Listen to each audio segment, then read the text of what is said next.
আমাদের চাঁদপুর থেকে কিছু মাছ আসে, তো আপনাদেরকে দেখাই। আজকের আকর্ষণ কিন্তু অনেকগুলাই আছে। আজকে সব বড় বড় মাছ আসছে, আমি একটা একটা করে ভিডিও বানিয়ে দেখাচ্ছি আপনাদেরকে।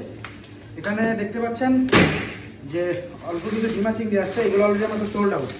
এখানে সবগুলো আমাদের সোল্ড আউট, 3 কেজি একজনে নিয়েছেন। এবং আজকে যে আকর্ষণ, যে পাঙ্গাস, বিশাল বড়। আসলে এমন পাঙ্গাস সহজে একটা পাওয়া যায় না।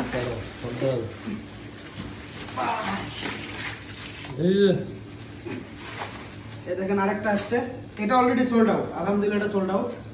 এটা নিতে পারেন, পাঙ্গাস না অন্য কিছু বললেই চলে। দেখেন পাঙ্গাস মাছটা কতটা ফ্রেশ, মাশাআল্লাহ। আসলে এমন পাঙ্গাস খুব একটা দেখা যায় না। দেখেন এতটা তাজা পাঙ্গাস, এতটা সোনালি কালার। আপনারা চাইলে এই পাঙ্গাসটা নিতে পারেন, এটা অলরেডি সোল্ড আউট।